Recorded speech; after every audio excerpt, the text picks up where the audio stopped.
Buenos días, amigos televidentes, bienvenidos a Pulso Político. Soy Carlos Rabascal y estamos grabando 28 de junio, programa que se transmitirá el domingo 30 de junio.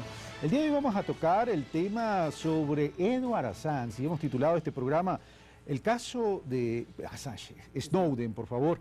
El caso Snowden, la primacía por la geopolítica. Y para tratar este tema, veamos a quién hemos invitado.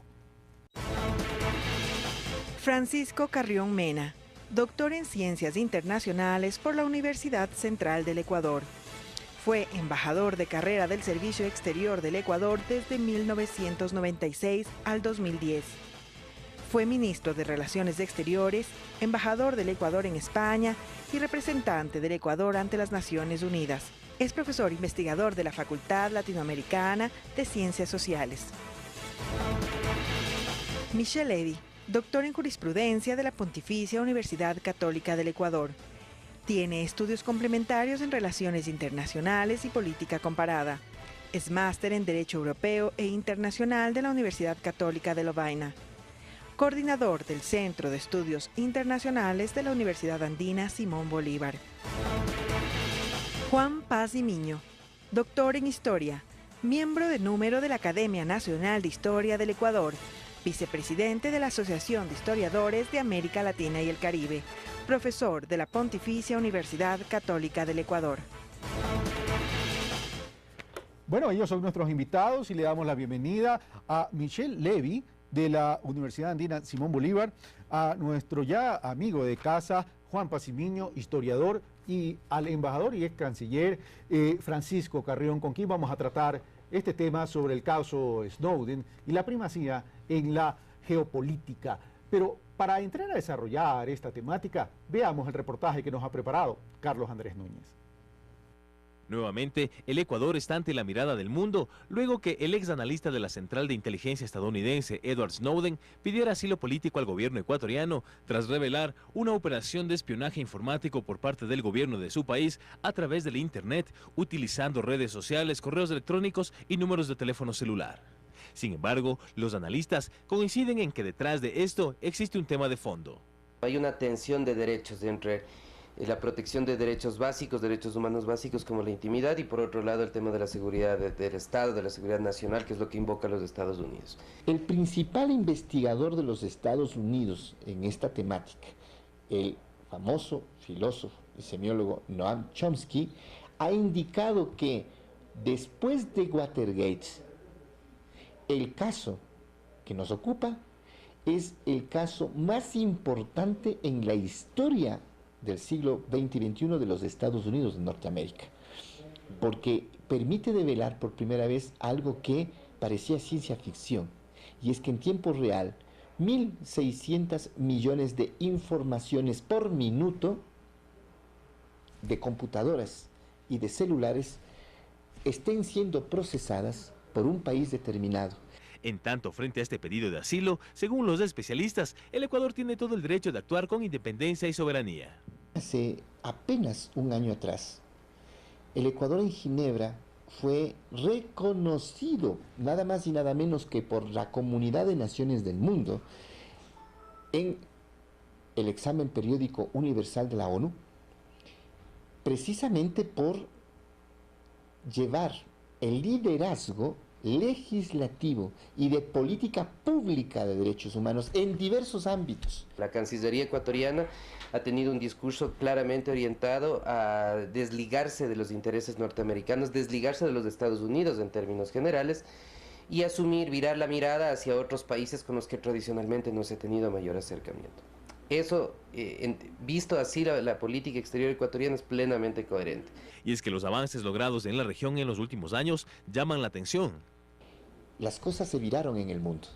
Hoy el centro de interés mundial, para cualquier analista serio, saben que el Ecuador y todo el orbe sur hoy son los centros de interés mundial por el avance que tienen en temas que antes no se tocaban: refugio, asilo, derechos económicos y sociales, informática, software libre, etc. Pero pese a esto, hay quienes dicen que podría existir ambigüedad en el discurso del gobierno. Y hay una diferencia entre lo que puede generar beneficio al gobierno y puede generar beneficio al país. Al gobierno como tal, sí, más aún ahora en una época en que vivimos de una tensión muy fuerte al interior del país entre quienes defienden la ley orgánica de la comunicación y la gente que está en contra, y las repercusiones que esto tiene en el entorno internacional. Me parece que una decisión de este tipo trata de proyectar una imagen hacia el exterior de un país con plena vigencia de la democracia y de las libertades. Entonces sí, yo creo que hay que separar los intereses del gobierno como tal, que me parece se afianzan con una decisión de este tipo, respecto a una decisión más pragmática en beneficio del país, donde a mí me quedan dudas de que así sea. Tomando en cuenta precisamente que el Ecuador tiene una de las constituciones más actualizadas del mundo y que reconoce temas como la ciudadanía universal, los derechos de la naturaleza y otros temas. Mientras que en el mundo actual, las guerras parecerían que se pelean en la dimensión informática, aún más allá de la mediática, dibujando lo que podría llamarse un nuevo paradigma del ejercicio del poder. Carlos Andrés Núñez, Pulso Político. Gracias, Carlos Andrés Núñez. Bueno, comenzamos con el desarrollo entonces de este tema en la mesa de Pulso Político y comienzo con el señor embajador y ex canciller de la República del Ecuador, Francisco Carrión. Hemos titulado este tema del caso de Edward Snowden, como lo dije al principio, si estamos frente a un juego o a una lucha por la primacía de la geopolítica. Si bien el asilo político formalmente ha sido pedido al Ecuador, el señor Snowden ha estado en China, ha pasado en Rusia y de acuerdo a las propias declaraciones del presidente Putin, se encuentra en el aeropuerto, en uno de los aeropuertos de Rusia, de tránsito. En ese sentido, lo que ha revelado el señor Snowden tiene que ver con temas de seguridad.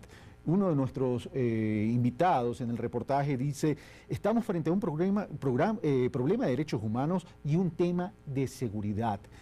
Francisco Carrión, ¿estamos de nuevo en una época de Guerra Fría? ¿O alguna vez salimos de la Guerra Fría? Sí, yo creo que salimos de la Guerra Fría y no estamos en esa situación de ninguna manera. Yo creo que es un caso coyuntural que lo que demuestra es que estamos en una etapa totalmente diferente a la de la mitad del siglo pasado en adelante, en la medida en que la globalización, y no la globalización solamente financiera, económica, en fin, sino esta globalización tecnológica hace que se produzcan este tipo de situaciones donde un analista, pongamos en palabras simples, un agente espía de la Agencia de Seguridad Nacional de Estados Unidos, resuelve, probablemente por motivos de conciencia, denunciar la comisión de un delito a su juicio que afecta no solamente a Estados Unidos. Y en eso hay que tener claro, probablemente todo el esquema que conduce a esta injerencia en la privacidad de los ciudadanos estadounidenses para efectos de proteger la seguridad como resultado de los atentados terroristas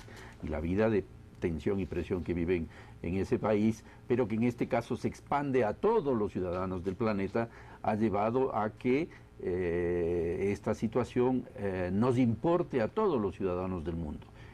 A través de la denuncia de esta comisión de un delito, porque el delito es un delito, para llamarlo de alguna manera, transnacional. Las plataformas como Yahoo, Google y todas las demás que existen, Twitter, Facebook, en fin, todas ellas, que son de nacionalidad estadounidense y cuyas sedes principales están en Estados Unidos, permiten que las informaciones que entre nosotros cuatro cruzamos en el Ecuador sobre temas absolutamente banales están siendo almacenadas, si se quiere, o por lo menos conocidas en Estados Unidos. ¿Qué interés tiene para Estados Unidos lo que entre nosotros podamos, en términos de nuestra privacidad, comunicarnos, consultarnos, en fin? Es una violación a nuestros derechos. Es decir, en ese sentido yo creo que el análisis debe empezar por una contextualización del mundo en el que vivimos. Y esa contextualización es esta globalización en términos del conocimiento, de la información. Y ahí es donde aparece el señor Snowden haciendo desde Hong Kong. Y yo creo que finalmente este terminará siendo un caso de estudio académico, ¿ya? Porque tenemos por un lado que el señor Snowden es un agente, un contratista de la Agencia de Seguridad de Estados Unidos que vivía en Hawái, resuelve irse a Hong Kong. En Hong Kong, territorio autónomo, sujeto a la soberanía de Pekín, de China por supuesto, pero autónomo, sale de ahí con no sabemos qué tipo de documento, un salvoconducto, el señor Assange acaba de decir hace unos días que ha salido en condición de refugiado, cosa absolutamente inexacta, pero lo cierto es que viaja a Moscú. Desde Moscú se supone que presenta una solicitud de asilo a Ecuador, estando en una situación que finalmente, luego de varios días, se disipó, de que no se sabía dónde se encontraba, encontrándose en una situación peculiar, por decirlo de alguna manera, donde esta ficción jurídica anunciada por el propio jefe de Estado ruso, el señor Putin, en el sentido de que no ha pasado la frontera rusa y que se encuentra en la zona de tránsito del aeropuerto de Moscú, y buscando ahora ir, inicialmente se habló de que iría a Cuba y luego a Ecuador, y Estados Unidos haciendo sus gestiones, por un lado para pedir que sea extraditado, y antes de extraditado, revocado su pasaporte. Es decir, están todos los ingredientes para que la situación sea tremendamente conflictiva. En lo que es mi criterio, yo creo que el señor Snowden, al haber cometido, es decir, una especie de delito político, para efectos no de Estados Unidos probablemente, del territorio norteamericano, porque tengo entendido que para efectos de la contratación del señor Snowden y para el tipo de acción, de espionaje, de intervención en las comunicaciones que hacía la agencia, y por consiguiente este señor contaba con las decisiones legales del Senado, de la Cámara de Representantes y por supuesto la firma del propio presidente Obama, pero obviamente todas estas eran disposiciones reservadas, pero esas competen al territorio de Estados Unidos.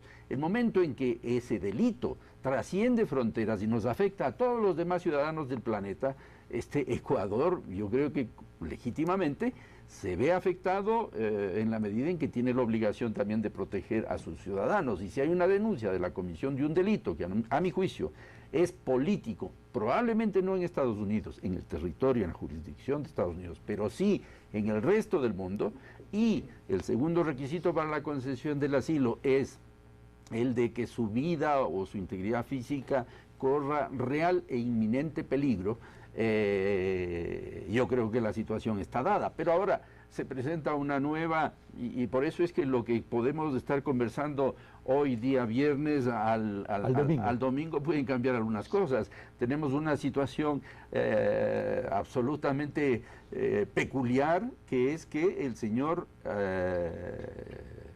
Snowden no está, hasta donde se sabe, en la embajada del Ecuador, desde donde podría y debería, si ese es su deseo, solicitar el asilo, en ese caso diplomático, y pedirle al gobierno ruso el salvoconducto que le permita venir al Ecuador. Hay una precisión, embajador y señor ex canciller. ¿Significaría esto entonces, de acuerdo a lo que usted está diciendo, que la solicitud no se puede validar todavía por el hecho de que el señor Snowden no está ni en territorio ecuatoriano ni en una legación ecuatoriana? Sí, técnicamente es así. Técnicamente el propio canciller Patiño ha anunciado que ha recibido esa solicitud, pero técnicamente él está en una especie de limbo, aunque esa es una ficción, porque finalmente está en territorio ruso. Pues más que haya esta ficción de que no ha pasado la frontera, que su pasaporte o su documento de viaje no ha sido sellado para pasar la frontera, pero tenemos el caso del señor Assange muy cercano, donde el señor Assange se ingresó a la sede diplomática de Ecuador. Y desde ahí solicita. Y desde ahí solicita el asilo, y el Ecuador se lo concede, y el Ecuador pide el salvoconducto, que sería ese eventualmente el caso y el procedimiento de que el señor Snowden se aloje, ingrese a la embajada del Ecuador en Moscú y desde ahí solicite, y ahí sí, este momento probablemente, yo me imagino, la Cancillería, el gobierno ecuatoriano estarán dando el procedimiento para atender este pedido que todavía, técnicamente a mi juicio, no puede ser concedido. Y ahí vienen varias preguntas, o sea, si bien se está hablando, y Julian Assange prácticamente se había transformado en vocero, que debía el gobierno callar al señor Assange, era ¿quién emitió ese salvoconducto que el presidente de la República dice no tiene validez y que hacía el carro de la embajada del Ecuador en Rusia en el aeropuerto? Son inquietudes que tenemos que ver. Pero, Juan Pacimiño, ¿Este tema va más allá del espionaje a los ciudadanos a través de las redes sociales? Yo creo que son varios fenómenos que se superponen e integran en un solo hecho, pero hay que diferenciarlos. Una es la situación del señor Snowden, otro es el espionaje internacional, las reacciones de los Estados Unidos, la reacción del Ecuador, el ATPDA y las reacciones de los opinadores de todo tipo. Esos 6 elementos, por principio, se integran y hacen más complejo el panorama. Porque visto desde la perspectiva del señor Snowden, él ha solicitado un asilo y como bien dice el canciller embajador, ex canciller y embajador, si no está en territorio ecuatoriano, difícil o en legación, difícil concederle el asilo. Pero por otra parte, hay un pedido de asilo que ha despertado expectativas mundiales. En segundo lugar, expectativas y advertencias. En segundo lugar, por eso decía, hay que diferenciar las reacciones de los Estados Unidos. Aún antes de que Ecuador decida nada, ya adelantan el criterio de que si el Ecuador da asilo, entonces tendrá una serie de sanciones. Eso es un verdadero chantaje económico y no hay otra palabra que cambie el asunto. Sobre cualquier país, una amenaza de que perderán ayudas económicas o cualquier tipo de ayuda en función de la posición que adopten, y en este caso el Ecuador es absolutamente soberano para dar o para no dar el asilo. Si es que eso se va a ver afectado con esta presión, entonces es lógico que exista el tercer fenómeno, la reacción del Ecuador, que tendrá una serie de repercusiones. Pero sin duda alguna, Ecuador reacciona bajo el principio de soberanía e incluso de dignidad y también de ideología política, por supuesto, pero sobre todo con soberanía y dignidad, y dice, esto no lo puedo admitir y por tanto yo me separo, no acepto esta política del ATPDA y autorrenuncia a ese tipo de ayuda. Pero habría que dejar claro también que la ATPDA era crónica de una muerte anunciada, ¿no? O sea, puede tener otros efectos con el SGP, que es el Sistema Generalizado de Preferencia, ¿no? Me parece que en la geoestrategia mundial es una jugada maestra del Ecuador. Eso sí, como estrategia política sí. Porque aprovecha de la casi segura posición de los Estados Unidos de negar el ATPDA para el Ecuador. Y entonces en esas condiciones, bueno, pues la posición del Ecuador es una especie de adelanto y me parece una jugada muy bien puesta. Pero va más allá de eso. Hay una geoestrategia mundial también que está cambiando. América Latina ya tiene una diferente posición frente al mundo. El Ecuador ya no es el paisito de hace años. Tiene una representatividad, una influencia, unas posiciones que están alterando incluso situaciones internacionales dadas como hechas en el pasado.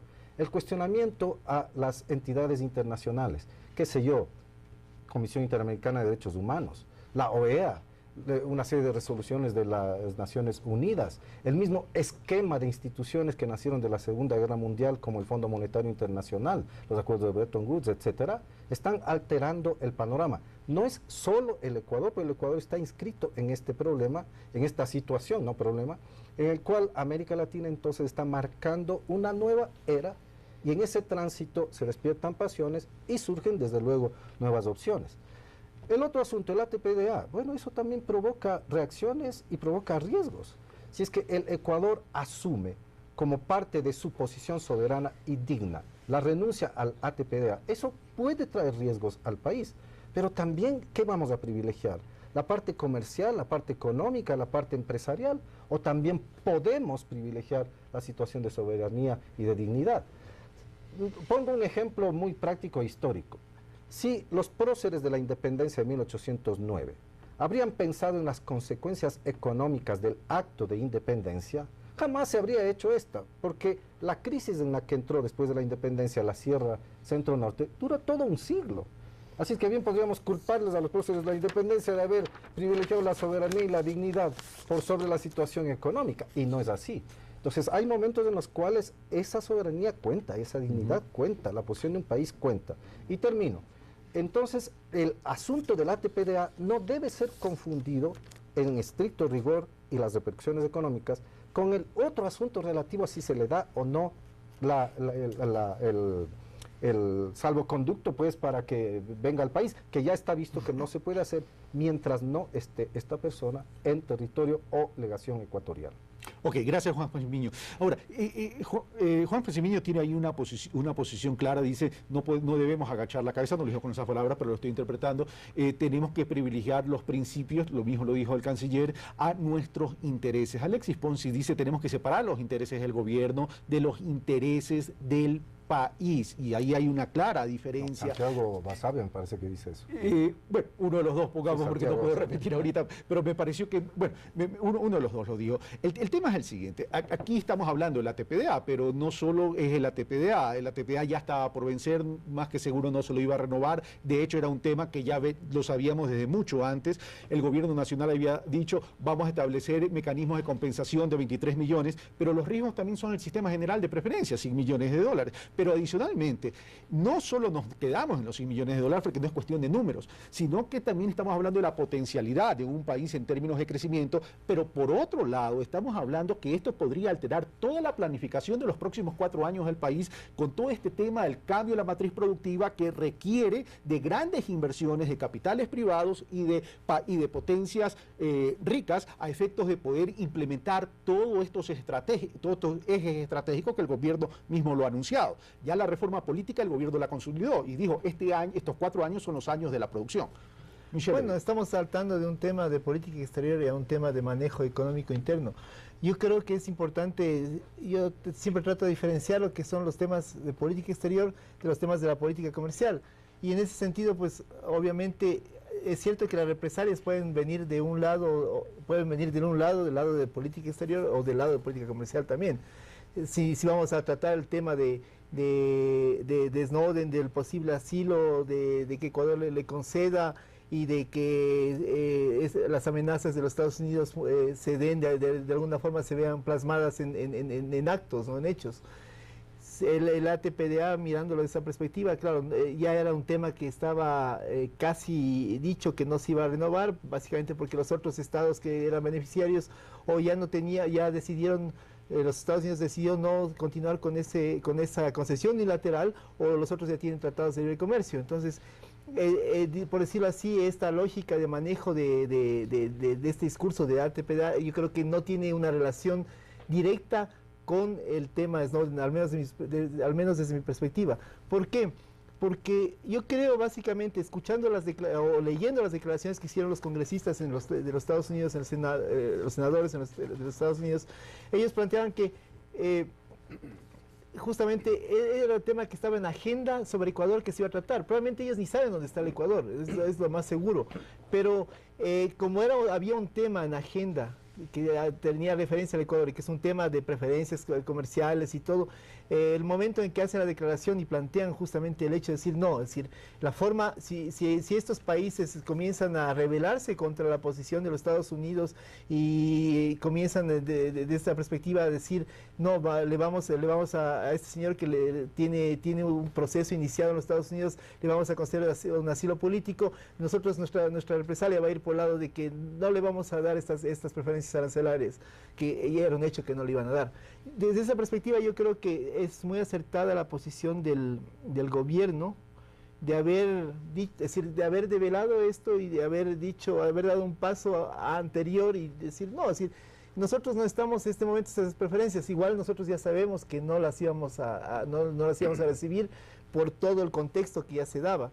Eso por ese lado. Ahora, si vamos ya del lado de política comercial a mirar este esquema, yo creo que nosotros como país, mirando ya en el cambio de matriz productiva y toda la estructura que plantea el gobierno actual ya en función de Estado, yo creo que ningún Estado debería depender de concesiones unilaterales de otro Estado o grupo de Estados, como el caso de la Unión Europea, para que su comercio, su producción sea competitiva y pueda entrar sin barreras al bloque o al otro Estado. Es decir, claramente hay una estructura multilateral que es la Organización Mundial de Comercio, donde se definen todos estos procesos que debería, en el deber ser de la política de comercio exterior, debería funcionar y debería permitir que los estados, así como hay el régimen del SGP, que es un régimen general, debería permitir que los estados puedan entrar y acceder a tener beneficios de acuerdo a sus asimetrías, ¿no? Entonces eso para topar Pero en el otro caso, para concluir el tema de política exterior, yo creo que no me parece a mí, en ese sentido un poco difiere a lo que tú planteas, Juan José, de que se pueda, es decir, de que tenga que vincularse necesariamente el tema de ATPDA o de política comercial con un caso muy claro de política exterior, como lo planteó Francisco Carrión previamente. Yo creo que este caso de política exterior tiene una lógica global diferente y un entorno y un contexto diferente, en el cual el Ecuador es un jugador que tiene un rol más bien, un rol de tercero dentro de una confrontación que implica una serie de factores que tienen mayores niveles de profundidad. O sea, al Ecuador se lo mete básicamente en la pelea es por la solicitud del asilo político. Vamos a hacer un corte y vamos a regresar y volver al tema de la política internacional. Regresamos de inmediato. Esto es Pulso Político.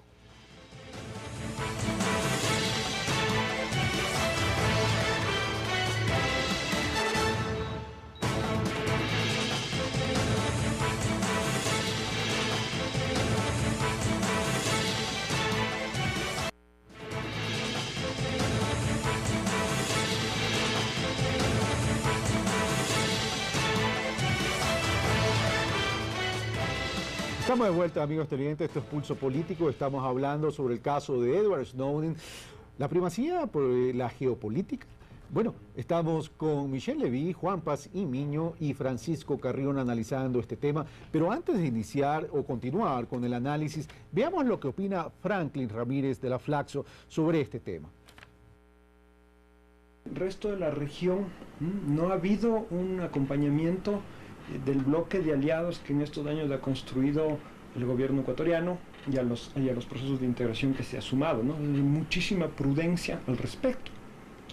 Los presidentes europeos tampoco se han pronunciado, se ve más bien una suerte de sumisión y de silencio frente a un descubrimiento que no tiene nombre. O sea, la denuncia de Snowden revela un sistema, un dispositivo global de espionaje contra estados, gobiernos, empresas y ciudadanos, ¿no? Proveniendo del país que se jacta de defender la libertad individual, la intimidad, la privacidad, ¿no? Entonces me parece que, o sea, retóricamente lo que dice el gobierno respecto a los Isaías trata de poner en un mismo nivel los dos casos, pero claramente hay una dinámica geopolítica de un poder global afincado en los Estados Unidos que no ha tenido en este caso la capacidad de articular a una serie de países o de procesos de integración, que se yo, ALBA, UNASUR, respecto a este caso. Entonces yo veo que hay una cierta debilidad, una cierta distancia de los demás países. Gracias, Franklin Ramírez, profesor investigador de política de la Flaxo. Bueno, Francisco Carrión, ¿qué opinión te merece lo que ha opinado Franklin Ramírez en términos que esto es un tema de geopolítica de poder global, realmente que los países que han sido despiadados no han reaccionado como se hubiera esperado en una situación particular y por otro lado no ha habido el acompañamiento de la región en este sentido con el Ecuador como ha existido en nuestro caso? Francisco Carrión. Puntualmente, el no acompañamiento de las otras grandes potencias es porque también tendrán su propia conciencia no muy clara ni muy transparente, ¿verdad? Un poco cochina. No has llegado a decir tanto. Algo me queda de diplomático, pero en todo caso, bien sabemos que el Reino Unido estuvo interviniendo las comunicaciones de los jefes de Estado que se reunieron en Londres en el G8. G8, perdón, G8. Es decir, no creo que en esta situación ellos vayan a reaccionar. Lo que sí quiero es mencionar la importancia de contextualizar el momento histórico en el que este asunto se produce.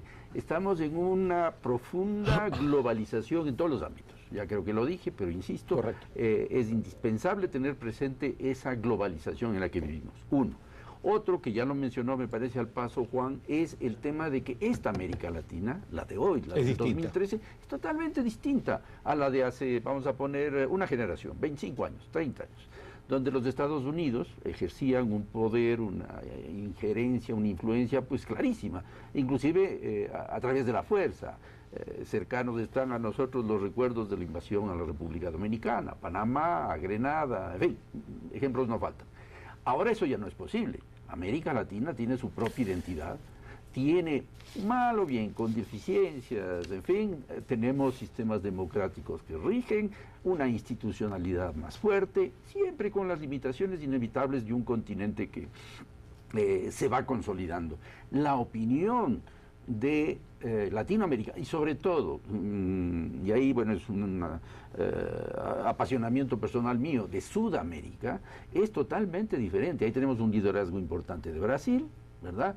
Y entonces, en ese sentido, la voz de América Latina es una voz más fuerte, más reconocida. Yo hasta hace año y medio fui embajador de Ecuador en Naciones Unidas y pude constatar cómo la opinión del grupo latinoamericano era una voz necesaria y escuchada, y ya no como fue al comienzo, en el año 45, cuando se crearon las Naciones Unidas por el número de votos, sino ahora el número de votos de América Latina es muchísimo inferior, es casi la mitad de los votos del grupo africano, para poner un ejemplo, sino es ya la experiencia, la madurez alcanzada por América Latina y estas voces de autonomía, ¿ya?, que son importantes tener en cuenta cuando se presentan este tipo de casos. Voces de autonomía que a lo mejor no tienen el peso por los votos en estos organismos, pero sí tienen el peso en la ciudadanía del mundo. Pero sin duda, y en eso vamos al ámbito inclusive económico, al ámbito político, por supuesto, geopolítico, geoestratégico, de recursos naturales. Cuando hablamos de Brasil estamos hablando casi del pulmón del planeta, ¿verdad? Entonces Estados Unidos ya no pueden jugar. Hemos visto claramente cómo Brasil, el líder natural de Sudamérica, ha hecho jugadas de un actor global, inaceptable, impensable hace solamente 25 o 30 años, como fue, sin éxito, pero hizo la gestión para intervenir en resolver el problema del programa nuclear de Irán, que se supone que es un tema de exclusiva competencia de las grandes potencias europeas y estadounidenses. Entonces, en ese sentido, es fundamental tener en cuenta este cambio, donde ahora un país pequeño, como el Ecuador, que no, entiendo yo, no ha buscado, espero que ese sea el caso, no ha buscado que se produzca esta situación, reacciona como un país independiente, autónomo. Yo espero que se estén haciendo las gestiones que lleven a que el asunto se resuelva, y ahí sí un hecho que creo que es importante tener en cuenta. Yo sí creo que en este tema, que es muy delicado, estamos realmente jugando con los más importantes actores del mundo globalizado, como son los Estados Unidos, China y Rusia, ¿ya? Y ahí metidos nosotros en una situación absolutamente inusual. Me parece que debe haber un mayor tino en el manejo de la solución al problema, no en la búsqueda de encontrar el problema, sino de solventar el problema. Y para eso se necesita mucho tino, mucha prudencia y mucho silencio. Aquí no se necesita declaraciones altisonantes en uno u otro sentido, lo que se necesita es resolver el tema, porque aquí, obviamente, y yo soy un hombre de principios y creo que el Ecuador en ese sentido, lo dije hace un momento, actúa, si es que llega a conceder el asilo, en función de un principio que respete y que es tradicional en el Ecuador, y no solamente en este gobierno, sino en gobiernos anteriores, y me parece que la continuidad en esa actitud es necesaria y sana. Pero al mismo tiempo estoy convencido de que es indispensable, ya, que el manejo sea tinoso, que sea prudente y que sea a través de los voceros autorizados y máximos del Estado. Para el efecto, el presidente de la República, inclusive mientras menos intervenga el presidente de la República, mejor. Y, por supuesto, el canciller, pero a través no de declaraciones a cada momento, porque las circunstancias van cambiando, ahora mismo están cambiando, con declaraciones, por ejemplo, del presidente Maduro de que Venezuela estaría dispuesta a recibir al señor Snowden. Yo creo que sería perfecto y sería una gran solución para el Ecuador, ¿verdad? Pero entonces, esto manejémoslo de una manera tinosa, prudente y con silencio, porque no se trata de hacer alboroto, que es lo que ha generado precisamente las declaraciones de los senadores en Estados Unidos y la respuesta del gobierno ecuatoriano, que me parece perfectamente entendible, además inteligente, puesto que, como bien se ha dicho aquí, el ATPDA estaba por culminar y no había siquiera opciones de que esto fuera renovado. El Ecuador se adelanta, pues, y dice, es más, es un asunto que ni siquiera el Ecuador podría decir yo ya no quiero más de sus favores, porque es una cuestión unilateral. Estados Unidos concede.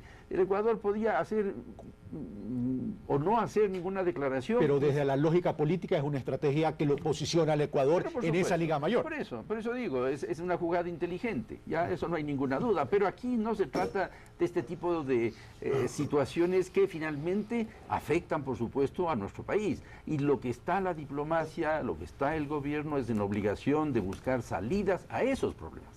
Y la salida de esos problemas, insisto, es a través de la cautela, de la prudencia, del tino y, por favor, que el señor Assange respete la hospitalidad que el gobierno ecuatoriano le ha dado, que por lo demás, lo he dicho aquí, lo he dicho en otras ocasiones, públicamente lo reitero, yo coincido con la decisión del gobierno ecuatoriano de concederle el asilo diplomático al señor Assange, porque efectivamente era, al igual que en este caso, un perseguido político cuya vida corre riesgo.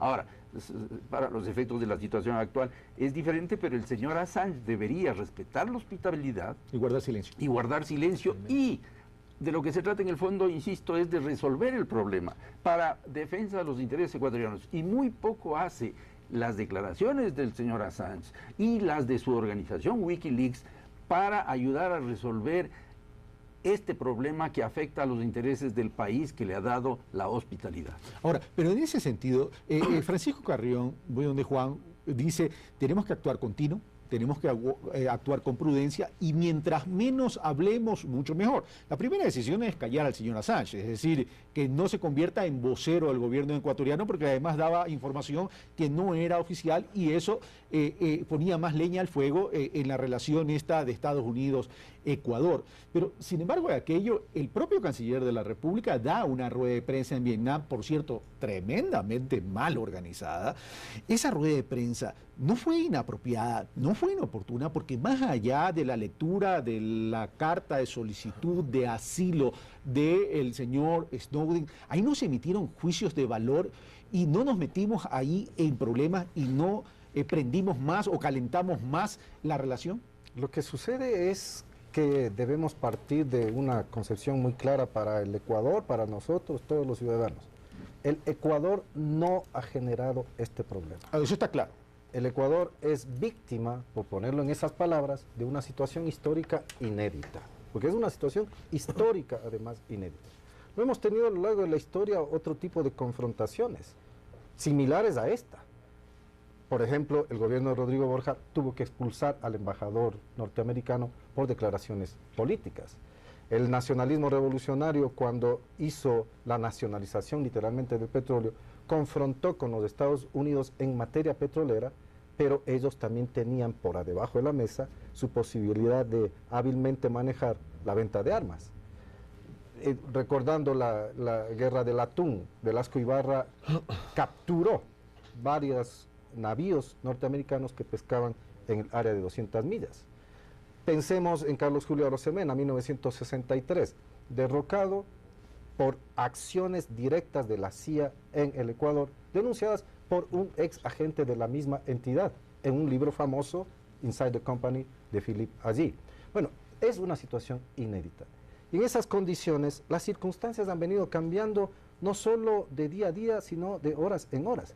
¿Quién iba a esperar que el día de ayer se haga una declaración por parte del gobierno ecuatoriano de renuncia al ATPDA e incluso con una especie de posicionamiento sorpresivo, ofrecer a los Estados Unidos los 23 millones para que hagan capacitación en derechos humanos?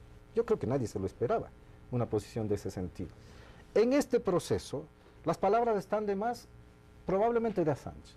Probablemente en este proceso de geoestrategias como ajedrez, en algún momento el canciller, la Cancillería, tenga que revisar cuentas de lo que está haciendo.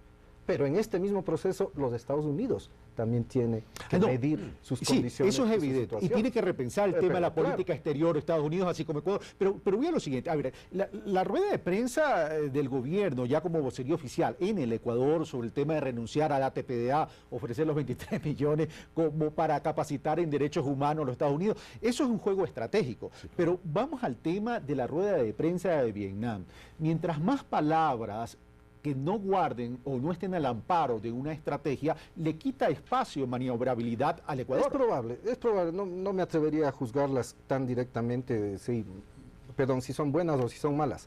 Pero el asunto de fondo es que el Ecuador tiene que diferenciar muy bien la situación del señor Assange, que no es el problema central en este asunto, de la situación que queda en el ATPDA, con la probable situación que quede en el sistema general de preferencias y naturalmente con esta incursión sobre nuestros ciudadanos y nuestro país de un sistema de espionaje internacional que vale cuestionarlo mundialmente.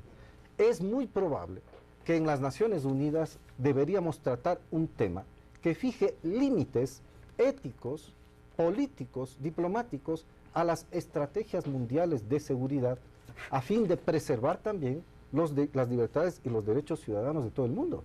Porque aquí lo que se ha cometido también es un asunto que debemos pensarlo muy seriamente. Se ha afectado libertades y derechos de los ciudadanos del mundo, incluido el Ecuador, con un sistema de espionaje justificado en función de una seguridad nacional norteamericana que me parece que en mucho sigue ese ritmo de la vieja Guerra Fría. Si bien ha terminado esta, pero sigue el impulso de esa vieja Guerra Fría, de que la seguridad de los Estados Unidos depende a su vez de la seguridad de Occidente y de la seguridad mundial a efectos de preservar sus condiciones de desarrollo capitalista, porque eso es lo que están defendiendo. Pero eso vamos, mientras haya todos estos sistemas de seguridad y todos esos sistemas de inteligencia en que los unos quieren espiar para ver lo que están haciendo los otros y los otros espían a Estados Unidos para ver qué está haciendo Estados Unidos, aquí hay un juego de la geopolítica, es decir, quiero mantener la hegemonía política mundial, ya sea en lo económico, ya sea en lo militar, ya sea en lo político, pero eso es una realidad. Y la realidad es que tenemos un país que no quiere ceder un espacio y que se autodenomina el custodio del mundo, como el caso de los Estados Unidos. Michelle. Bueno, Estados Unidos yo creo que está en una crisis de política exterior muy fuerte. Mi punto ahí es justamente que esa crisis es provocada dentro de los Estados Unidos en sí misma. ¿Por qué? Hay fuerzas que plantean justamente mantener estas estructuras que las han tenido desde comienzos o desde mediados del siglo XX. Y son fuerzas que están muy alineadas con el uso del poder. Del poder me refiero al uso del poder militar, de las acciones militares, de mandar a callar a los países o de limitar la capacidad de acción política de los países, para ser mucho más exacto. Política e incluso económica en algunos aspectos, se puede hilar más fino. Y por otro lado hay una estructura que es mucho más amiga de buscar mecanismos de negociación que le permitan a los Estados Unidos generar un tipo más de alianzas en función de puntos de vista comunes que en función de temor. Me refiero básicamente a la lógica del Departamento de Estado, que maneja la diplomacia, y a la lógica del Departamento de Guerra y de los sistemas de seguridad, que manejan otra visión. Entonces, yo creo que esas dos visiones se confrontan, se contraponen en la estructura de los Estados Unidos y están forzando justamente a que el país tenga una política exterior errática. Me refiero a Estados Unidos. Ahora, pero voy a donde Francisco, sin perjuicio de que después Juan pueda opinar también, pero aquí estamos frente a ¿qué? Frente a un sistema político en Estados Unidos que en el tema de seguridad está muy por encima de la filosofía o el proyecto político del presidente de Estados Unidos. A ver, mire, el tema crucial de la política en general, de seguridad, política exterior de Estados Unidos, sufrió un golpe enorme con los atentados de las Torres Gemelas. Se transformó la política exterior en una política de carácter securitista, es decir, todo está en función de la seguridad. De ahí el poco interés que desde prácticamente, bueno, aunque un poco antes ya venía en esa línea, pero a partir de ese momento más respecto de América Latina. Es decir, ya las preocupaciones de Estados Unidos estaban en otro lugar. Se alejó de América Latina. Sí. Sí, que ya estaba alejado, se alejó mucho más. Sí, de alguna manera, pues yo creo que hasta de manera positiva, porque permitió que América Latina adquiriera esa madurez a la que yo me refería hace un momento y una suerte de autonomía que sin duda la tiene ahora, ¿ya? Pero, a ver, en este sentido, hay que pensar ya globalmente y estamos en un proceso de transición de la unipolaridad, de esa hegemonía incontestada por parte de Estados Unidos, y eso ya no existe más. Es decir, yo creo que Estados Unidos sigue siendo la primera potencia mundial, pero estamos en un proceso de transición, y un proceso de transición que yo no puedo afirmar hacia dónde va, pero en todo caso surge como segunda potencia y probablemente dentro de 40, 50 años primera potencia, China, precisamente uno de los países actores del tema que nos ha traído a esta mesa, ¿ya? Y entonces Estados Unidos, y ahí yo coincido con Michel respecto de un poco no diría torpeza, pero falta de tino por parte de Estados Unidos, porque el mundo ya no es igual cuando hace esos llamados del secretario de Estado Kerry, pensando que se vive todavía en la época de la Guerra Fría o en una época donde la hegemonía de Estados Unidos era incontestable, hacia China, que tiene capacidad de responder, no me refiero siquiera militarmente, sino en términos económicos a Estados Unidos, con lo que significa la interdependencia económica y comercial y de inversiones que tiene China. China en los propios Estados Unidos. Pero por supuesto, entonces ahí es donde ya se ve esa debilidad que antes no tenía Estados Unidos. Rusia ha bajado de lo que era la Unión Soviética en su momento, en los momentos de la Guerra Fría, a ser un país importante, por supuesto, pero no en la misma dimensión. Entonces, estamos en ese mundo en transición. Y todo eso tiene que, un poco ha salido a la luz ahora, cuando vemos que el señor Kerry y el propio señor Obama se refieren a Rusia y el propio presidente Putin le responde al presidente Obama y se ve que ahí hay un contrapunto clarísimo. Y había una tensión en esas imágenes, era obvia la pero tensión. Basta ver las fotografías, ¿verdad? Sí. Cosa impensable, pues, ¿no? En la época de la Guerra Fría, donde las dos grandes potencias obviamente generaban esa. Entonces, aquí aparecen nuevos actores, y aparecen actores que, y aquí entramos en otro tema probablemente, pero que marcan esas características de esta nueva coyuntura internacional que vivimos, histórica por supuesto, donde la India juega su papel, donde Brasil juega el suyo, donde otras potencias aparecen, los famosos BRICS, para ponerlo en términos simples, que juegan un rol quizás no de cuestionamiento a esa unipolaridad o bipolaridad hacia la que podríamos estar yendo, pero ya no es el mundo. Este acontecimiento puntual que nos toca a nosotros directamente coincide en este proceso de transición de la transferencia del poder mundial a un mundo multipolar, bipolar, apolar, dicen algunos tratadistas, ya queriendo confundir aún más las cosas, los tratadistas son así, pero creo yo que definitivamente la situación, insisto, y con eso termino, la situación de América Latina es distinta. Ya el señor Kerry no puede dar órdenes acá, el señor Menéndez, me parece que es el senador que ha dicho, a ver, por favor, eso se acabó, eso ya América Latina a esa época, y no solo el Ecuador, América Latina en su conjunto, ya no es susceptible de ese tipo de mensajes. Pero Juan, pero eso nos da la pauta de varias cosas. O sea, si bien hubo un punto de inflexión en la política de seguridad de Estados Unidos con el tema de las Torres Gemelas del famoso 11 de septiembre, el tema de Irak le restó credibilidad a Estados Unidos, y ahí sí hay también ya el mundo entero comienza a desconfiar de Estados Unidos. Y por otro lado, con esas declaraciones de Robert Menéndez, de la otra congresista, etcétera, etcétera, y todas estas advertencias, daría la impresión que Estados Unidos sigue cayendo en aquello que Chomsky y Ramonet llamaban la doctrina del pensamiento único. Bueno, además tiene un doble problema. De una parte, un tipo de diplomacia de gran potencia que está haciendo agua por todo lado. Todo el mundo empieza a cuestionar esa situación.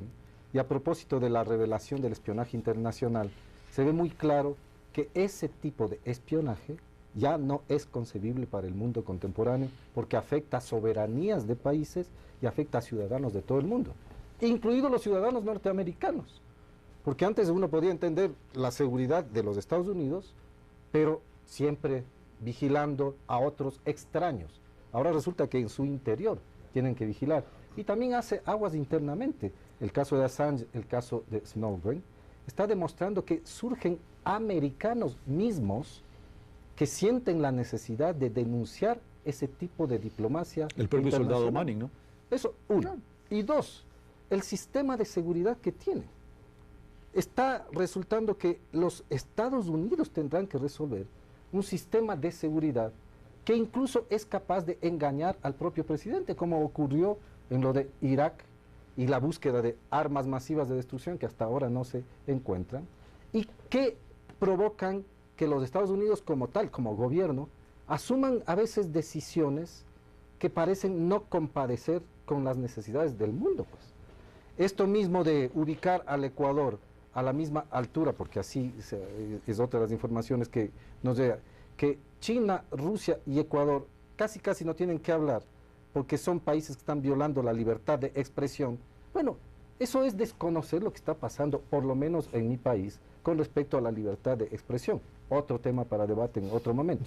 Pero en todo caso, así llegan a ser de exageradas las situaciones de informes internos de las agencias de seguridad, que un poco hasta como que se autonomizan frente al propio Estado Nacional, y entonces ellos tienen un problema de control que tendrán que resolver ellos, no tenemos que resolverles nosotros.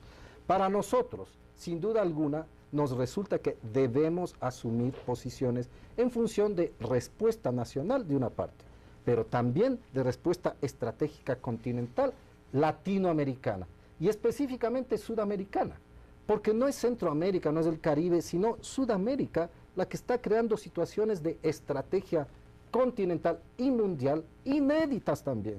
No solamente es la posición de Brasil, la posición de los países del ALBA, Venezuela y Ecuador específicamente, junto con Bolivia, crean también una nueva forma de ver el mundo del futuro en una transición de instituciones del pasado que no se comparecen con este nuevo movimiento. Así es que estamos en una era especial en la cual América Latina ya no es la región a la que se le subordinaba, sino una región que está además dando pautas para el mundo entero de cómo se debe comportar, por ejemplo, en el mismo plano económico. Termino. El modelo económico que sigue el Ecuador, ahora se lo está estudiando en Europa. Algunos norteamericanos también lo estudian.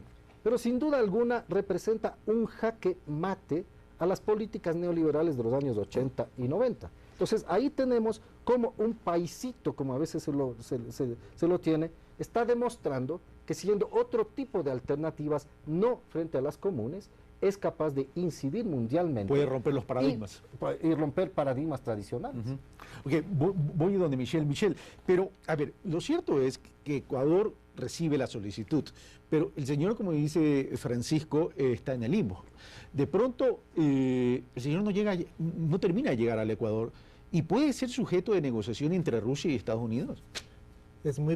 Todo es probable. Esta es una típica historia de espías en la cual el fondo es mucho más, hay mucho más fondo de lo que uno piensa. Partamos del hecho de que el señor Snowden lo que hizo simplemente ratificó algo que ya todo el mundo sabía. Es decir, él dio a luz pública, él sacó a la luz pública el hecho de que hay mucha gente que estaba siendo espiada por su gobierno, ¿no?, dentro de su país, sin una orden judicial. Ahora, ¿y cómo quedan las empresas de alta tecnología en esto que se prestaron para este tema? Claro, ese es el punto. Entonces, él lo saca y lo saca a relucir en un momento en el cual, además, en el contexto geopolítico, hablamos de esta posición compleja que tiene Estados Unidos en torno a varios frentes, con China, en el mismo Medio Oriente, con ahora el frente que se armó con Rusia a raíz de justamente esta confrontación que hubo de una u otra forma por el tema de Snowden. Yo veo una crisis ahí de los Estados Unidos de acción en función de cómo manejar este tema. Y el tema de Snowden ahí es como yo creo que es como una ficha dentro de un gran tablero de ajedrez en el cual hay otras fichas atrás. Y eso es lo más complejo. Entonces, aquí nosotros, Ecuador, somos un jugador tercero, estamos sí, ok, perfecto. Pero la confrontación grande, el juego se da en un tablero mucho más complejo, donde hay más fichas y donde puede haber una serie de movimientos, de intereses que pueden ser mucho menos claros, me refiero en función de todo el juego de los bienes y valores públicos. Gracias, Michel Levy, gracias, Juan Pacimiño, gracias, Francisco Carrión, por haber estado en esta mesa de Pulso Político analizando este tema de Edward Snowden. Y bueno, las conclusiones las sacan ustedes, amigos televidentes. ¿El Ecuador tiene que dar el asilo político a Edward Snowden? ¿Sí o no? Esa decisión es de ustedes. Un abrazo, yo los espero el próximo domingo. Esto fue Pulso Político, soy Carlos Rabascal.